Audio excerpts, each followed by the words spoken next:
భారతదేశంలో live in రిలేషన్షిప్లకు సంబంధించి supreme court మరో కీలక తీర్పును వెలువరించింది. ఇప్పటి వరకు సెక్షన్ 498(a) అంటే కేవలం చట్టబద్ధమైనటువంటి వివాహ బంధంలో ఉన్న మహిళలకే వర్తిస్తుందని చాలా మంది భావించేవారు. కానీ మారుతున్నటువంటి సామాజిక పరిస్థితులను దృష్టిలో పెట్టుకొని సుప్రీంకోర్టు వివాహ స్వభావం కలిగినటువంటి లివ్ ఇన్ రిలేషన్షిప్ లో ఉన్నటువంటి మహిళలకు కూడా ఈ చట్టం రక్షణ కల్పిస్తుందంటూ స్పష్టం చేసింది. దీంతో దేశవ్యాప్తంగా ఈ తీర్పు ఇప్పుడు చర్చనీయాంశంగా మారింది. సెక్షన్ 498(a) అంటే భర్త లేదా అతని కుటుంబ సభ్యులు భార్యపై క్రూరత్వం, వరకట్న వేధింపులు లేదా మానసిక శారీరక హింసకు పాల్పడితే క్రిమినల్ చర్యలు తీసుకునే నిబంధన. అయితే ఈ సెక్షన్ చట్టబద్ధమైన వివాహానికి పరిమితమా లేక లివ్ ఇన్ రిలేషన్షిప్కు వర్తిస్తుందా అనే ప్రశ్న చాలా కాలంగా న్యాయస్థానాల ముందుంది. ఇక నేపథ్యంలో తాజాగా సుప్రీంకోర్టు ఒక కీలక స్పష్టతనిచ్చింది.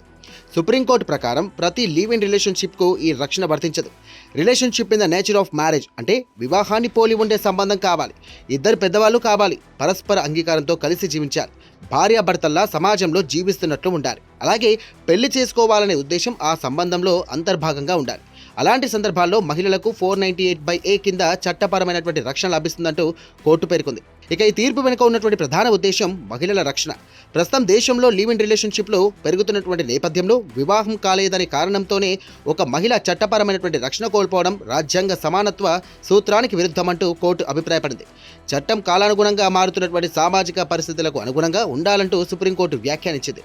అయితే ఈ తీర్పును కొందరు తప్పుగా అర్థం చేసుకునే అవకాశం కూడా ఉంది.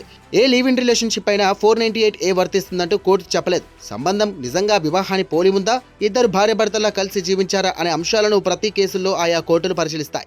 ఇక ఈ తీర్పు అన్ని లివ్ ఇన్ రిలేషన్షిప్ల జంటలకు ఒకే విధంగా వర్తించదంటూ న్యాయ నిపుణులు చెబుతున్నారు. న్యాయ నిపుణుల అభిప్రాయం ప్రకారం చూస్తే గనక ఈ తీర్పు మహిళల హక్కుల పరిరక్షణలో ఒక కీలక అడుగు. గతంలో గృహహింస చట్టం కింద లివ్ ఇన్ రిలేషన్షిప్ సంబంధాల్లో ఉన్నటువంటి మహిళలకు కొంత రక్షణ ఉండేది. ఇప్పుడు 498(a) పరిధిని కూడా విస్తరించడం ద్వారా క్రిమినల్ చట్ట రక్షణకు మార్గం సుగమమైందంటూ వారు చెబుతున్నారు. అదే సమయంలో తప్పుడు కేసులు నమోదు కాకుండా ప్రతి కేసును వాస్తవాల ఆధారంగా పరిశీలించాల్సిన బాధ్యత దర్యాప్తు సంస్థలు, కోర్టులపై ఉంటుందంటూ కూడా నిపుణులు సూచిస్తున్నారు.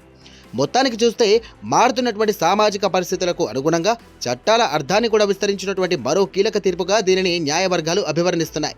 వివాహాన్ని పోలినటువంటి లివ్ ఇన్ సంబంధాల్లో మహిళలు కూడా చట్ట రక్షణకు అర్హులేనంటూ సుప్రీంకోర్టు స్పష్టం చేసింది. అయితే ప్రతి కేసు దాని ప్రత్యేక వాస్తవాల ఆధారంగానే నిర్ణయించబడుతుందంటూ కోర్టు స్పష్టం చేసింది.